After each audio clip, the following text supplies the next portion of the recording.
उत्तर प्रदेश के तमाम संविदा और आउटसोर्सिंग के कर्मचारी ये नजरें लगाए बैठे हुए थे कि बजट सत्र में उनके लिए जरूर कुछ ना कुछ होगा, लेकिन बजट पेश होता है और देखने को मिलता है कि संविदा और आउटसोर्सिंग के जो कर्मचारी हैं उनके हाथ खाली के खाली रह जाते हैं। सरकार की तरफ से एक बात कही जाती है जिसमें ये आदेश होता है कि लगभग संविदा और आउटसोर्सिंग के कर्मचारियों को 5 लाख तक का जो इलाज है वो मुफ्त कराया जाएगा, लेकिन इस पर भी संविदा और आउटसोर्सिंग के कर्मचारियों का यही कहना है कि सरकार इसके जरिए भी खेल खेलना चाह रही है और प्राइवेट जो अस्पताल है, निजी अस्पताल है, उनको बढ़ावा देने का काम किया जा रहा है। इस तरह की तमाम नाराजगी संविदा और आउटसोर्सिंग के कर्मचारियों में देखने को मिल रही है और हाल फिलहाल में खबरें निकलकर सामने आई है कि प्रदेश भर में एक बड़ा कार्यक्रम होने वाला है 4 मार्च को, जिसमें कर्मचारी इस बजट की प्रतियां चलाएंगे और काली पट्टी बांधकर काम करेंगे। ये देखने को मिल रहा है कि कर्मचारी बिल्कुल भी खुश नहीं है सरकार से और कर्मचारियों का यही कहना है कि ये जो बजट है ये एक जुमला है इन कर्मचारियों के साथ और कुछ नहीं। कर्मचारियों का यही कहना है कि इनके साथ जो कुछ भी हो रहा है वो सरकार बहुत गलत कर रही है। कर्मचारियों को स्थायीकरण करना चाहिए, कर्मचारियों के मानदेय में वृद्धि करनी चाहिए, इसी तरह की तमाम मांगे कर्मचारी उठा रहे हैं, लेकिन फिर भी सरकार इनकी बातों को नहीं सुन रही, बल्कि अपनी मनमानी से कोई ना कोई योजना लेकर आ जाती है, तो कभी कोई आदेश लेकर आ जाती है, जिससे कर्मचारी बिल्कुल भी खुश नहीं है। इस विषय पर ज्यादा जानकारी देते हुए विजय विद्रोही जी ने क्या कुछ कहा, आप भी सुनिए। विजय जी, आपका हमारे चैनल अटल टीवी पे बहुत बहुत स्वागत है।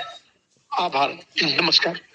विजय जी, जैसा कि देखने को मिला कि उत्तर प्रदेश में बजट पेश होता है और बजट में ये देखने को मिलता है जो संविदा के कर्मचारी हैं उनके लिए एक सुविधा मुहैया कराई गई है, जिसमें ये कहा गया कि 5 लाख तक का जो इलाज होगा वो फ्री होगा संविदा के कर्मचारियों को। इससे कर्मचारियों के बीच में खुशियों का तो माहौल है, लेकिन कर्मचारियों का मुख्य कारण ये उनका ये कहना है कि हमारी आर्थिक तंगी को पहले दूर किया जाए, क्योंकि इलाज की सुविधा मिल रही वो बहुत अच्छी बात है, लेकिन इनके मानदेय में वृद्धि होना सबसे बड़ी बात है। तो आप सरकार से क्या कुछ कहना चाहेंगे? एक तरफ तो सरकार ने अच्छा काम किया ही है, लेकिन दूसरी तरफ जो संविदा कर्मचारी की अन्य समस्याएं, खास करके आशा बहुओं का आपने अभी हाल फिलहाल में आवाज उठाया था, उसमें भी उनकी मानदेय संबंधित कुछ समस्याएं थी, तो इन सारी चीजों पे आपका क्या कहना है? देखिए, इसमें सबसे बड़ी चीज ये है कि कर्मचारियों का जो प्रमुख सवाल है वो स्थायीकरण का सवाल है जी। कि उनको जो है उनकी सेवाओं में जो है अस्थायी रूप से नियोजन हो उनका। तो अस्थायी नियोजन करने के बजाय सरकार दरअसल में इस तरह का ये भटकाने वाला सब करती रहती है कि ये चना दे दिया, ये चूरन दे दिया, जाइए और आप ये चना चूरन आप लीजिए। ठीक है, 15-15 साल से लोग सेवाएं दे रहे हैं और वे 10,000 12,000 में काम कर रहे हैं कॉन्ट्रैक्ट बेस पर। ठीक है, तो बहुत दिनों से लोगों को ये बहुत उम्मीद भी थी कि सरकार जो है कुछ परमानेंट सी का कुछ लाएगी, इस बजट के अंदर कुछ प्रावधान करेगी। तो सरकार ने उसका कोई प्रावधान तक परमानेंसी का तो कोई इच्छा जताया नहीं। उनका मैक्सिमम 18,000 करने का एक बात कही है कि 18,000 मिनिमम वेज कर देंगे, इनका अधिकतम वेज कर देंगे। तो अब 18,000 पे आप काम मानी अधिकतम कर देंगे, उसी काम को करने वाला जो है इसी प्रदेश के अंदर 60,000 65,000 80,000 85,000 1,30,000 पाता है। जैसे कि एक स्टाफ नर्स पीजीआई में काम करती है वो 2.5 लाख रुपए पा रही है, 2,40,000 पाती है, और एक संविदा में एक स्टाफ नर्स काम करे 11,000 पाती है। तो ये जो असमानता है इसको दूर करने के बजाय, और दरअसल में हेल्थ जो है उसमें जो बहुत दिनों से मांग उठ रही है कि 50 लाख रुपए का जीवन बीमा कीजिए इनका और 20 लाख का हेल्थ इंश्योरेंस दीजिए इनको। तो सरकार वो हेल्थ इंश्योरेंस नहीं देना चाहती है और जीवन बीमा इनको नहीं देना चाहती है जी। तो ये 5 लाख वाला तो चूंकि उनका प्रधानमंत्री जन आरोग्य योजना चल रहा है तो वो पूरा बांटे हुए हैं चना चूरन की तरह। उसके जरिए ये निजी हॉस्पिटलिटीज को, जो निजी अस्पताल हैं और बड़े बड़े कारपोरेट हॉस्पिटल्स हैं, इनको मुनाफा पहुंचाने के लिए सरकार ये सब खेल कर रही है। उसमें आप दवा खरीद नहीं सकते हैं, उसमें आप जो आपका रूटीन ट्रीटमेंट है वो उस कार्ड से नहीं होगा जो 5 लाख वाला बता रहे हैं। उसके लिए आपको अस्पताल भर्ती होना है, उसके लिए आपको अपनी किडनी का ऑपरेशन कराना है, उसके लिए आपको अपने गुर्दे का ऑपरेशन कराना है, उन्हें वो कैंसर का ऑपरेशन कराना है, तभी वो 5 लाख मिलेगा जी। ठीक है, तो ना जांच के लिए उसमें पैसा है, ना उसमें दवाओं के लिए पैसा है, तो वो किसी तरह का किसी काम का नहीं।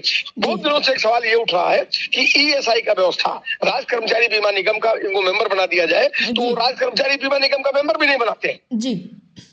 या तो सरकार ने उनको राज्य कर्मचारी बीमा निगम का मेंबर बनाए, सदस्य बना दे, उसमें कर्मचारी का ही अंशदान करता है और कुछ अंशदान सरकार कराता है, और इसको मिला जुला करके मैंने उनको जितने दिन इलाज होगा उतने दिन का उनका वेज 75% वापस लौटेगा, मेडिसिन का रिडक्शन होगा, यानी रिमेम्बरेंस हो जाता है। तो सरकार वो भी नहीं करना चाहती। तो ये जो 5 लाख का है ये एक तरह से झुंझुला पकड़ा दिया है उन्होंने कि आप कुछ न कुछ मीडिया कहता रहे, चिल्लाता रहे, मैंने कुछ न कुछ बात होती रहे, जो एस्टैब्लिश्ड मीडिया है उसमें उनके लिए कुछ बात आती रहे।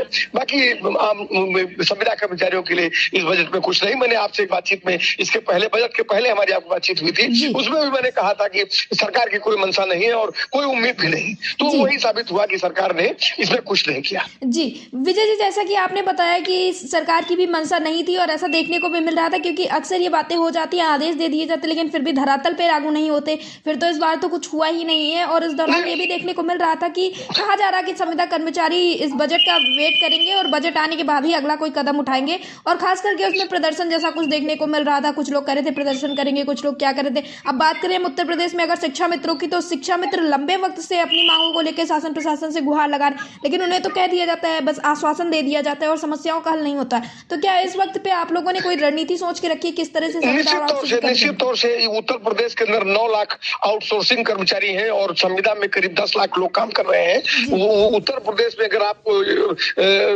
समझना है तो इसको इस तरह समझिए कि 90s में 1990 में 30 लाख वैकेंसीज थी, सरकारी पद खाली थी। उनमें बहुत सारे पदों को इन्होंने परमानेंट अस्थायी पदों को डिलीट कर दिया धीरे धीरे। आज हम 2025 में बात कर रहे हैं, तो इन्होंने वो जगहों पे संविदा में और आउटसोर्सिंग में लोगों को भर्ती कर रखा है, जिसमें आउटसोर्सिंग में 9 लाख लोग हैं और 10 लाख लोग करीब संविदा में। इसमें और इन सबों को न्यूनतम वेतन से कम तनख्वाह मिलता है। तो इन्होंने आउटसोर्सिंग में कहा कि हम आपके लिए, माने उनका अस्थायीकरण का सवाल उनका भी है, तो उनको अस्थायीकरण करने के बजाय और कंपनी राज से मुक्त करने के बजाय माने सरकार सीधे उनको ऑपरेट करे, इसके लिए इसमें तैयार नहीं है। वो कह रहे कंपनी को हम कमीशन देते रहेंगे और हम आपकी तनख्वाह के लिए एक निगम बनाएंगे। जी माने सरकार खुद एक ठेकेदार बनने की तरफ बढ़ रही है। वो उसी कोई मंशा नहीं है कि वो माने आउटसोर्सिंग कर्मचारियों को कंपनी राज से मुक्त करे, वो खुद एक कंपनी के रूप में अपने आप को प्रोजेक्ट करने की तरफ बढ़ रही है। तो ये संविदा वाला जो है, तो कुल मिलाकर के संविदा और आउटसोर्सिंग कर्मचारियों के साथ, चाहे वो शिक्षा मित्र हो, ये जितना हिस्सा काम कर रहा है कॉन्ट्रैक्टर, ये सब का जो एक तरह से ये देखिए कि सरकार सस्ते श्रम की सप्लायर बन रही है। वो एक तरफ सस्ता श्रम पैदा करिए, नौकरियों का अकाल पैदा करिए, श्रम सस्ता हो जाएगा, भीड़ लगेगी और भीड़ के जरिए सस्ते मजदूर और कामगार और तकनीकी प्रशिक्षित एकदम दक्ष कारीगर आपको मिलेंगे और उनके जरिए जो है आप सस्ते में उनसे काम लीजिए। ये एक सरकार का मैनेजमेंट है।